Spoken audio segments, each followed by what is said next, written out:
Hey, what's up, guys? It's your boy, just.j.c, and I got my boy right here. Hey, what's up, guys? This is Jay at he.so.handsome. So he's so handsome. Yes, sir. Y'all probably already know who he is if you watch one of my videos that we did last year about the sneaker game. So long story short, Jay and I go way back. We met at Eglin a few years ago on the basketball court where I was hitting him with those buckets. Drop 50 piece on him. But yeah, we go way back. We deployed together, and eventually we both ended up here in San Antonio, and we were roommates. So when he was my roommate, he had crazy shoe game, always having new shoes, talking about all this crazy stuff. So he decided to drop some knowledge on me because at one point we moved hundreds of boxes of shoes, and he's smiling. Yeah, it was a bunch of guys, and it was a lot. It was crazy. But he, you know, we did a video on it because it was very interesting, and I always wanted to learn about the shoe game and some of the things. But not only is he successful in the shoe game, but he's an also successful military member.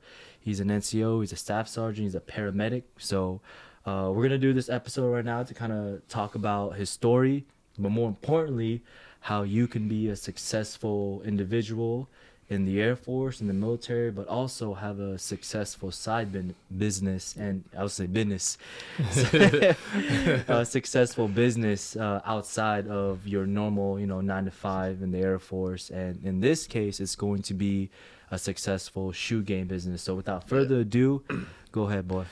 Go ahead, what's boy. up, guys? Go ahead, my boy. Thanks for having me back here, man. It's been a pleasure. I know it's been a while. I've been Yep. meaning to come by, stop by, but you know how life gets in front of us, and we get pretty busy with doing other things. But I am glad to be back. So before I take a deep dive into my life and you guys listen to all the screw ups and the things I've done, I'm just gonna give you guys a quick tutorial over the sneakers we have to the left of me. So up top, if you guys notice, this is pretty much the sneaker that started everything for me as far as selling sneakers. These are called the Off-White Nikes, the first edition of the top 10 Chicago's. As you can tell, it's very prestige. It's made by Virgil. I'm not going to say his last name because it's pretty difficult to pronounce. But if you know who Off-White, if you know the brand of Off-White, you know who Virgil is. This guy is like crazy. As far as he's great at what he does, and he's probably the best in the business. Underneath that, we have another brand by him, also the top 10 Off-Whites, but these are the UNC, so the blue and white. Instead of that red and white, you have blue and white. Underneath there, we have the infamous Travis Scott sneaker, which is retro ones with the back of swoosh. Over there to the right, we also have another fragment, which is produced by, I'm not going to say his name, but I believe he's like a Japanese designer. But it's called the Fragment mixed with the Cactus Jack, also a retro one with the back of swoosh. And that's pretty much it. So we're going to just break down on the prices real fast. This first sneaker is probably brand new. It's worth $5,500. The one next to it, right below it, it's roughly around $2,000. The one underneath the Travis Scott's $2,100, $2,000. To your right, also, that's about $1,500.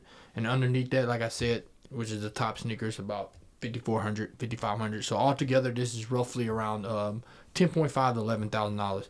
I know you're probably looking at me like, damn, this guy spent that much money on these sneakers. Trust me, I did not do that. Hey, that's what I did not do right that. now. I don't have that type of money. So what I did was I bought it very low. It's kind of like stocks, but to me, sneakers is not as risky as stocks. You don't have to know a whole lot about sneakers. To tell you straight up, sneakers are always going to increase in value over the years. There's like everything else in the world, there's a supply and demand. So what I did with my money that I had at that time, I probably spent no more than about, I say $2,000 on these sneakers here, $2,000 to $3,000, and look at it now, it's worth $11,000. There's not too many things out there you can buy for that price and it triples in the value. Besides guns, stocks probably won't even do that, especially in that amount of time. So it probably took roughly a year for these sneakers to increase in that value, which is very short. So that's kind of the idea I took into the sneaker game. Once I bought these sneakers, I noticed that the value increased. I started doing that and double the times, triple the times, and eventually the money grew.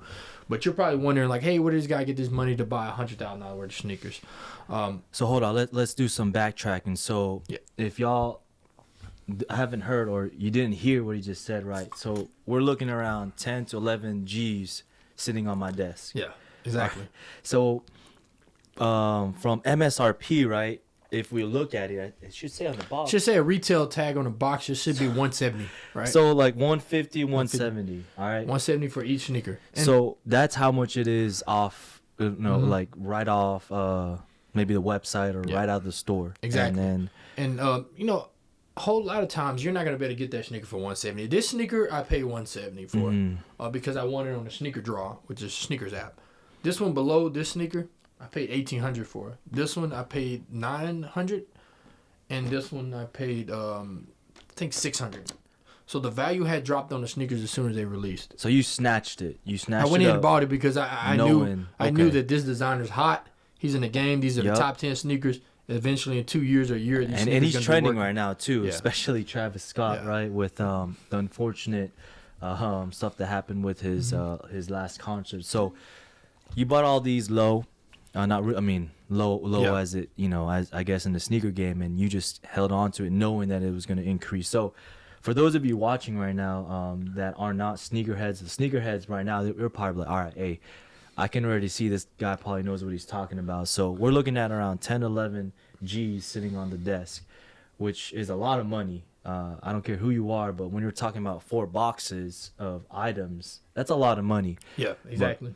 But let's before I guess you talk about your story, how you got there and what you did, in the Air Force and all that other stuff that you had in your side hustle. What would you say was your value with all the sneakers you have? I know you sold off a lot. Yeah. I think the value of the most I've had. Let's say in the last year. In the last year, probably like 160,000, somewhere around $160,000. And this is including not only the inventory that I'm selling, but the inventory that I have myself. The ones that you were. Yeah, so the inventory I'm selling is probably roughly around 120, 130,000. But my sneakers myself, right now at the moment, I probably own roughly around $40,000 to $60,000 worth of sneakers. Oh my goodness! And he ain't lying because he was my roommate. Yeah, it's crazy. All right, so. But in my lifetime, sorry to interrupt. No, but in my lifetime, not my lifetime, but my business as far as my growth and development, as far as what I accrued over the last 2 or 3 years in sneakers, it's probably been roughly over 200 to 300,000. It's been a good amount. Some sneakers you buy and just sell fast, and some sneakers you have to be patient. But it's been a good amount. So you'd say around 200K. Yeah, about 200K. Which, if y'all, that's a lot of money. You could buy a house with that much. Exactly. So, all right. So with that in mind, right, and hopefully this is getting y'all's attention for those of you watching and listening, because we're talking big numbers. And you've been in the Air Force how long? Right at 9 years. Yep. 9 years? 9 years. 9 years. All right. So I know people that's been in the Air Force the same amount of time or even more, and they haven't seen those kind of figures in their career. So let's talk about your journey to getting to to this point, where you grew up. I know.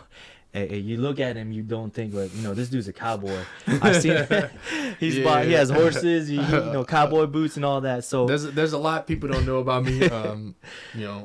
I show those who I'm around a lot who eventually they see me, shorts, cowboy boots, hats on, singing, country guy, does all that stuff. Freestyling at 3 o'clock in the morning. I didn't grow up in the roughest part of the neighborhoods, but I grew up in a small town called Calvert, Texas, roughly around 2 hours away from San Antonio. There's not a whole lot going on there, So when I turned 18, I knew for a fact that I had to leave. If it was sports, if it was going to the military, if it was finding a job 30 to 40 minutes away, or going to college, or doing something different. Why did you have to leave? It was a town that was, I love my city, but it was a town that was dying. There wasn't a whole lot of gentrification going on. Eventually, once A&M pulled out of the sec, there wasn't a lot of traffic passing through where it was bringing money, because Baylor and A&M brought a lot of money to our hometown, because we're sitting right in the middle between those two colleges. Okay. So anytime like they would have big games and stuff, they'd bring money through the town, but that wasn't happening anymore. Kids were getting worse. School wasn't as it should have been, as far as like they didn't have the money to bring in and build new facilities and stuff like that, and eventually bring in new people. Yeah. So the biggest thing there was sports. Sports this, sports that. It was never really much so about education. It was about, hey, you play football, you play basketball. It wasn't about, hey, did you get A's on your report card? Okay. So that was a big thing there, and I told myself that I need to do something different. And growing up, I've always been around one of my uncles.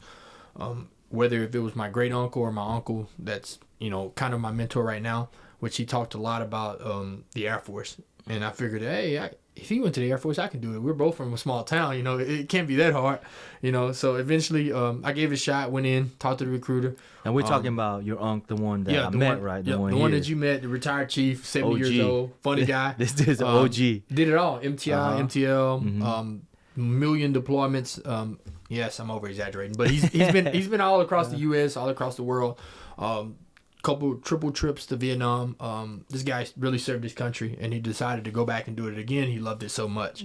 So he retired twice before the age of 60, and what he have in life right now is exactly what I wanted. So I was like, all right, I can do that. Let me go do that, you know. And eventually I did it, and you know, there were some obstacles in between that, but I overcame. As far as, you know, injuries and stuff like that. But what'd you join as? What did the recruiter get you as? The recruiter got me as a medical professional. But I had to wait almost a year to actually come in. So I joined. I believe it was June 7th of 2011. Okay. I didn't leave until April of 2012. Almost. Yeah, April of 2012. I didn't leave. So I was almost in depth for so long that I had to, because if you're in there for over a year, you have to go back into the delayed entry program. So you have to go back to MEPS and redo everything. So I almost had to do that, or I almost had to like sign another job or come in general. But I told them, say, hey, I don't know what I want to be, but my uncle's telling me to go medical. You know, so I decided to do medical. But I just had to wait my turn, you know, like everyone else. And eventually I got what I wanted. Which was aerospace medical technician, which is a 4.0. It's a good job, great job. I love it. 2 years into that, I decided that, hey, I want to do something different. You know, my supervisor also saw like there was something else that I can go beyond, you know, and be better in, which was a paramedic. So I became a paramedic within like 2 years of being in the military, which is pretty fast. You know, I was one of like 3 A1Cs that ever went through the program. So I did that, and look at me now. 7 years later, I've had the opportunity to work on base and off base, being a paramedic, bringing in different incomes. What was your first base? So you said that your first base, right? Your supervisor. First base was Eglin Air Force Base in Florida. And that's where we met. Beautiful base. Yeah, I met my boy JC there. Buckets, dunked on him right? a couple times. You know, for some reason, every time I try to lift weights and get bigger, he called me in there to hoop. Which is true. I was just warming up, starting. You know, he said, "Hey, you want to hoop?" To the door, yeah. All right, Let me get my shoes real quick. That's crazy, man. Time flies by. Look over here, man. We're old. Yeah. And but those times was great. You know, being at Eglin and meeting new people. You know, that's one thing about the Air Force. You know, you normally gravitate towards people that you're more like, you know, and meeting those people and sharing those experiences, you know, and you're looking back on it 10 years from now, and you're like, oh man, I wonder what he's up to. Yeah. You know, sharing those bonds and stuff like that. You never know what that person is going to be later on down the road. So you're connecting and having those good vibes, you know, will eventually help you out. Okay. Yeah, for sure. So you're at Eglin, you become a paramedic, right? Yep. And then what's your next? Where'd you get sent to so after my that? next assignment was Langley Air Force Base in Hampton, Virginia. Okay. I did a dreadful 5 years there. No, let me not exaggerate. It wasn't dreadful. Langley was a great base. I wish I could have explored a lot more.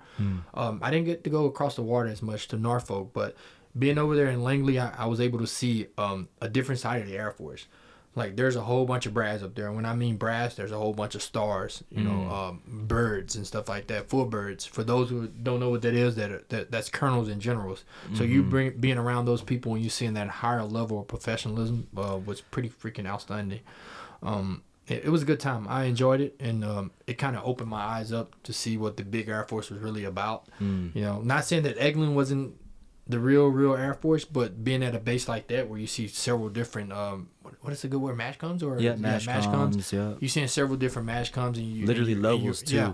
And you're seeing the different side of the Air Force, and it was crazy, and it was good. It was actually a great experience. You know? Okay, so with your shoe game, right? So is that something that you started in Eglin or? So the sneakers. So I be honest, I started sneakers way back in high school. I wasn't selling them at all, but I was wearing them. Like I was the guy who was with the Jordans, you know, whether they was retros or if they wasn't retros, but I had Jordans, so nobody back then really cared if there was retros or not. It was just like, oh, he got retros on. I mean, he got Jordans on. Yeah. But a lot of times growing up, I wore Air Force Ones, white or black. I love white Air Force Ones. That was always my go-to. No matter what you put on, white Air Force Ones will go with everything. Right now, black Air Force Ones has this stigmatism about them, or I guess I don't know if that's the correct word to use, but everyone think, of black Air Force Ones as a person who's going to rob something. But back then, man, it was just like you had to have a white pair and a black pair. You just had to, no matter what. But yeah, I got into sneakers way before then. But at Eglin, I was known as one of the guys who had the best sneakers in the dorms. My closet was full of sneakers all the way around. And there was a bunch of us in the dorms who would go sit in line and buy the sneakers and stuff like that. We would do that. It's when I went to my next base where I finally started thinking a little bit more and beyond, and I met a guy, who was like not even a guy. He's really a good friend of mine right now. His name David Stone.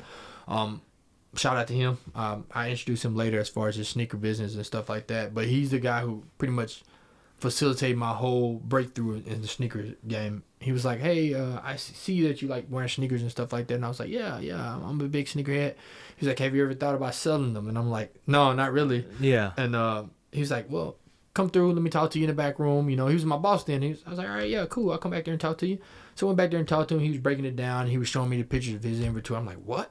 You did all that?" And I was just about to go on a deployment. He was like, "Hey, with this deployment money you're gonna make, if you don't need to pay off no bills, how about you put 10 to 15,000 to a side?" Which I knew I was gonna make about 25 grand, because I got out of my apartment. I didn't have any bills, no car bill, no bills at all. It was just pretty much all the money was gonna come to me. So I was like, all right, I can put 10K up and I can play with 15K. So and what rank were you at this time? At that time, I was a senior airman. All right, so E4, right? Yeah. And we're talking about $24,000 to $25,000. Yeah, okay. That's a lot of money for someone. Oh yeah, as an airman. As an airman. But at this point, you're thinking about dropping or shifting 10 to 15K towards in a business I have no idea about. Okay. I know sneakers very risky. But he was telling me for sure that, hey man, you're gonna make money in this. Okay. He said, trust me, you're gonna make money in this. No matter what, if you don't make the money you think you're gonna make, you can always break even. You can sell the sneakers back for what they're worth, which is true. And if you have the income to hold them, just hold them. Eventually, they will go up in value. Okay. So I was like, all right, let's do this. Give it a shot. So what he did was, when I came back from my deployment, he took me to a sneaker con in Atlanta. And what's a sneaker con for those of you that know what it is? It's crazy. It's a convention full of sneakerheads, and there's these sneaker boxes like this on every single table there, and there's about 1,000 to 2,000 people in that building at any given moment. Right? Hustling, selling sneakers, trading, making deals, networking, connecting. Yep. It is crazy. It blew my mind. I never knew something like that existed. I knew sneakers were very popular, but I had no idea people love sneakers that much where they'll spend $10,000, $20,000 on one pair of sneaker. It is insane. So what I did was I took that 15K and I was like, all right, let's go. Let's do it. So I bought about $10,000 worth of retro ones. And I said, all right, it's a good price. I paid each one about $200 a piece, $10,000. I set that in the closet and I was like, all right, I'm just going to leave that there. And he's like, I'll just leave it there. It's going to collect in value. He said, with that other $10,000, what you can do is, you can go get a credit card. I was like, all right. I only had one credit card. I had no idea about credit. He said, just get one. You got just good credit. Like most airmen. Yeah. He said, you got good credit. Just get a credit card. Say, just be careful on it. Make sure you're not doing a lot of spending. What we'll do is with that credit card is we'll continue to use that with the Biden process, and we'll talk about the Biden in a little bit, which is kind of difficult to break down. But for those who understand, Biden is pretty much the backdoor to the sneaker industry. So what he was like, go get a card, get one of them, and we'll show you how to do it. Get $5,000 limit. So what we started doing, we got a card, and we started buying more sneakers. While that $10,000 to $15,000 I put back and bought on those sneakers, that was just accruing value. Next thing you know, that $200 per sneaker was to a year and a half later, it was worth $500 per sneaker. So I spent $10,000 on those sneakers. I just made 24 grand off that. Okay. Not 24 as a profit, but 24 altogether. So I made $14,000 in profit within a year, which is ridiculous. You don't see that much much business like that, and it's easy to sell because there's different platforms, there's different sneaker stores and stuff like that. People who want these sneakers, who want to buy them. So I did that, and that whole time I was still buying sneakers with my my credit card. And what that credit card allowed me to do is it allowed me to save the money I had in my pocket already, my cash money and my debit card money, and just use my credit card. And at the same time, it was building my credit. Yep. And so I always knew once I sell these sneakers, these Yeezys, I bought them for $240, I sell them for $400. I put back the $240, I keep the $160, and I did that times 10. Yep. So I kept doing it. I kept doing it over and over. And next thing you knew, of profit. What I had within that year was $20,000-$30,000 worth of profit just sitting there. And I'm like, all right, man, I keep doing this. I need more credit cards. So eventually I got more credit cards. And it was just a repetitive cycle that kept happening. And the bigger picture behind it was like, dang, I'm making all this money. I can do this. Anybody can do this. So I what I started doing was trying to bring other people into the business and introduce them to ways. Okay. Sorry to interrupt you, but so before we get into bringing the people in, so let's break this down real quick. So you met somebody, right? Your old supervisor, you said, put you on the game. You spent a lot of money, and the return was doubled, a little more than doubled. But at the same time, you're also building your credit. Exactly. Right? So what would your advice be for everyone watching it to this point, right? The biggest takeaway if they were looking to do that, that process. I'll tell you guys what I wish somebody would have told me a long time ago. Before you jump into something, make sure you do a little bit of research. I was just so hyped about the situation that I jumped into it, and I didn't really care about the research. I didn't do it. All I saw was dollar signs, and that's money. And that's what a lot of people see these days. But make sure you do your research and you know what you're getting into. Whether it's going out to buy a new car or a new bike, or or getting more and more credit cards. Necessarily getting credit cards is not a bad thing. You may see a lot of people, why you got 6 or 7 credit cards, but those people who are asking you why you got 6 or 7 credit card probably have no credit or bad credit. And it's the reason why they can't get any credit cards. Because they have horrible credit. And they may hear people tell them, don't get the credit card, you don't need that, just pay for everything with cash. Which is you can do that. There's some people out there that can do that. But me personally, I'd rather pay for things with my credit card because I know I can pay for it with cash. And when I go out to a bar or something like that, I pay for things with my credit card. I would not pay for it with my debit card because if they deplete my bank account, for everything I have no cash to work with. Because there's a lot of places out here that don't take debit, credit card. They may just want cash. So I figured that, hey, I'm going to do everything with this credit card. It's a lot easier for me to dispute these charges with the credit card than it is for my own money. So it's a double kind of safe system. Truly, it depends on how you feel. And your values behind things. I just saw that as a way for me to keep my money in my pocket. And utilize someone else's money. Because with me, I haven't used a debit card in I think 10 years. So I completely agree with you. And we're gonna have another episode actually for the younger airmen and younger people watching about how to build credit and some of the different cards that y'all can get, because there's another game. Oh man, that's a whole nother game. There's a whole nother game with that. So I definitely think that needs to be addressed. Oh yeah, 100%. If I was a young airman and someone put me on this, which someone did, right now, if you're watching, I think you remember telling me about that. Your Filipino homeboy, the master travel hacker, travel hacker, hey Francisco, right? Kiko, shout out to you, right? He put me on, but he's same thing, shoe game, everything, and he's been to over 100 countries. Oh yeah, he killing it. But, all right, so now we're moving forward. So now you kind of understand the game. You kind of have your own process. And now you want to bring people along. So what happened from there? Are you still in the same place? You still in VA? Right now, I'm kind of like in a pause mode right now. As far as bringing people in, but I am praising my friend who's also building his brand and bringing people in. So anytime he posts things, I make sure I share it. So he can reach that louder, that bigger audience. But he's bringing people in as far as he's having these people, which is a backdoor for a lot of resellers or people who have these discard groups. So you're having these people, essentially these people pay for your stuff. Okay. If that makes any sense to you. So it's called a discard group. So what a discard group is, it allows that sole entity, that person who runs the group, to make more money off everyone else. But he's also allowing those people to make more money. As far as he's introducing these people to the early restocks. He's giving them free slots. He's letting them do bot rents, bot renting. He's just pretty much giving these people a wealth amount of information that they can get where they can go get these items for retail instead of paying resale on it. So eventually they're making money, but he's also making money off from them. So what is it, like a subscription thing? Yes. So these discards are a subscription, normally around $99 per month, and the ideal is for you to get 100 people in that discard. And they're paying $10 a month. And that's like passive income now. Passive income. It becomes knowledge. Exactly. It becomes passive income. And there's a lot of Discord groups who lock people in for a year. who say, hey, you can only cancel the subscription up to a year. Yeah. You know, you have to stay in it within a year. And that's that person making $10, $120 a year off 100 people. That's a lot of money. But also the Discord groups and these bots, it becomes very expensive sometimes because you have to pay for these tasks, you have to pay for these proxies, you know, upgrading all this stuff. You have to pay for the equipment you may need, and there's a lot of time and effort you have to put into it too, especially the Discord. You have to be very active. And me myself, I'm not an active person like that. I see myself more of as a person with the money is just a waste. Which, you know, I waste a lot of money. I probably shouldn't be telling you guys that, but you know, like the horse. Yeah, exactly. I bought a horse. You know, it's off the subject, but we'll get back to that later. But doing those Discord groups, you know, like I said, it brings in that, you know, like you said, passive income. It brings in that money for you to pay for your stuff and also make money off these people, and for those people to make money off of the information you gave them. So then again, it's a win-win situation for both of you guys. Yeah. Other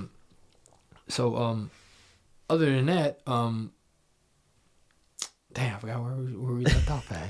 So from there, right? So you have you got this group, or you're trying to share the information with everybody else.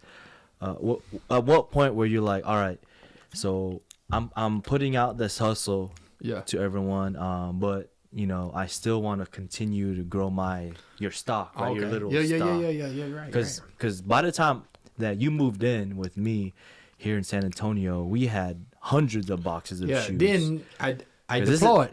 Okay. Then you had another shitload of shoes come in. Okay, deployment. You know, so I knew that once I would deploy again, there had been a lot of more income come in, and I knew that this was going to be another $25,000. So during that deployment to Afghanistan, I probably ideally spent about $22,000. You know, on shoes. Yep. Just bringing shoes in, bringing shoes out. Yep. And not all my shoes shipped to San Antonio. A lot of them shipped to Virginia. There's still another $20,000 in Virginia right now as we speak. So I knew eventually, you know, there's going to be more money coming in. I needed to build a bigger inventory list to sell and make more money. So my ideal the whole time was like, hey, I'm not going to buy every single sneaker. I'm going to buy retro ones, because I noticed me just looking at the trend on retro ones. TikTok was going on. All these other reels on Instagram, Facebook, or wherever you want to call it, whatever social media site. The vintage look was out, and every single girl or young kid wanted to wear retro ones, whether they were mid or high tops. They wanted retro ones. So that was like a solid. That was a solid profit. You knew for a fact if you bought retro ones, you were going to be able to sell them. You pay $160, you were going to be able to make about a $140 to $150 off of them. And if you buy 20 pair of these, that 150 times 20, that is a crazy price. That is a good price. You know, there's not too many people that can make that. You know, that's 3 bands off, you know, just those 20 sneakers or whatever in that amount of time. I did that math pretty fast. Yeah.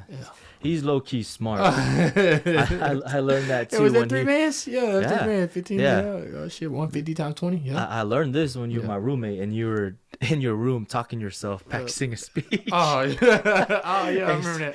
Hey, so if you haven't already noticed, this dude's really smart. What speech we were practicing? It was you're gonna teach something about. Oh yeah. It was a medical procedure or something. I think so. Yeah. All right, so kind of off topic. All right, so we're going back. So this deployment to Afghanistan, was this recent one or? Yeah, so it was actually this is crazy. We're gonna backtrack a little bit more. Sorry about that, you guys. Yeah.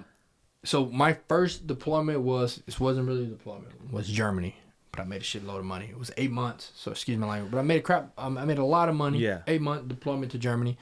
In my tenure at Langley, I had another deployment, which was to Al-Dafir, which I made. So that first deployment made 20-some thousand. The next deployment, no, just off like what I accrued over there. At the deployment. Yeah, deployment. So, but I did eventually make a 15,000 off sneakers. Okay. Which when I bought those retro ones, like I said earlier. So with deployments, right? I know why, and the rest of y'all watching or listening, military, I guess for single airmen, because it doesn't really apply to ones with kids and has a house, but for the single ones, right? So drop some knowledge. Why do we make? I won't say a lot of money, but finally we make some good money in deployment. What is it about deployment that helps us? In my opinion, as a single man, that's a lot of money. You don't have any kids. You don't have any, like I would say, extra luggage, extra baggage. Not saying that you guys with kids and girls with kids have extra luggage and stuff like that. But a house, right? Rent. Rent's a perfect phone example. bills. Yep. So what did you car do? bill. Or what do you recommend doing? So what I did was there's what you call a military clause. Once you have your orders, you can go ahead and terminate your lease. Doesn't matter the amount of time. You could terminate your lease and you can present your orders to them and let them know, hey, which is your TE orders. You can let them know, say, hey, I have my orders. I'll be leaving in this amount of days. I want to get out the apartment at this time. At the lease, right? Yep. At least. And you won't have to pay a dime. Yep. You're out the apartment. While you're deployed, you don't have to pay for anything. But the thing behind it is you're going to have to move your stuff into a storage. Yep. You may have to pay for a storage. But then again, that storage can get fully refunded for you during your taxes. So the storage... storage is like what, maybe 100, 200, $150. Rent is what? $800, $900, $1,000 depending where you where you live. So stay downtown, you want to be a big baller. We're talking about a huge chunk of money, right? Huge chunk of money. So you're making that 150, and that's pretty much what you're going to get back for taxes free over there in your deployment zone. Yeah. Or imminent danger pay or hazard duties pay. Wherever it is, depending where you're at. Yeah. So me doing that, getting out of my apartment. I didn't have a phone bill because certain phone lines, like certain services like T-Mobile, AT&T will allow you to discontinue your phone while you're over there. Or even pause it. And you're at free Wi-Fi over there, you guys. Yep. You don't have to pay for a dime. The Wi-Fi is free. You're not the Army, you're in the Air Force. Yeah. We take care of people. I've seen the Army people struggle over there and have to pay for their Wi-Fi. And this is $50 per person. Every single person they're paying for Wi-Fi. That's ridiculous. Air Force, we didn't have to pay that. We were taken care of. So you guys don't have to worry about that. You had to pay. You didn't have to pay for any of that. Facilities are nice. You didn't have to worry about any of that. So no phone bill. And T-Mobile, some of these services will allow you. So say if you're leasing a phone. You're one of those airmen, no one can afford these high iPhones. You're leasing a phone. And what that company will do for you, it will pay the rest of your phone off. Which is what I did. A lot of people don't know about that. A lot of people don't know about that. They will pay the rest. This one right here. They will pay for the rest of your phone off, and you have a free phone. Free phone. Yeah. There's also, if you go to combat zone, there's a ton of benefits that people don't know about it. So you got to make sure you research those things and learn about it.